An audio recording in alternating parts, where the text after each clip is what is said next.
ప్రాముఖ్యమైనటువంటి సంగతిని నేను మీతో మాట్లాడాలని ఆశిస్తున్నాను. అదేంటి అంటే, విలియం బ్రెన్హామ్ పేరు బైబిల్లో ఉందా? చూద్దాం.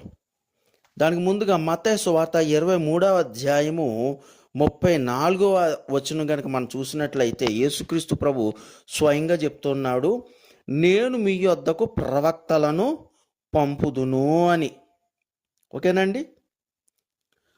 అలాగే ఎఫెసీయుల పత్రిక అపోస్తలుడైన పౌలు గారు రాస్తూ ఉన్నాడు కదా, 4వ అధ్యాయము 13వ వచనంలో కనుక చూస్తే, సంఘము యొక్క క్షేమాభివృద్ధి నిమిత్తము పరిచర్య ధర్మం జరుగుటకు ఆయన కొందరిని అపోస్తలులుగాను, కొందరిని ప్రవక్తలుగాను, కొందరిని సువార్తికులుగాను, కొందరిని కాపరులుగాను, మరికొందరినేమో ఉపదేశకులుగాను నియమించును అని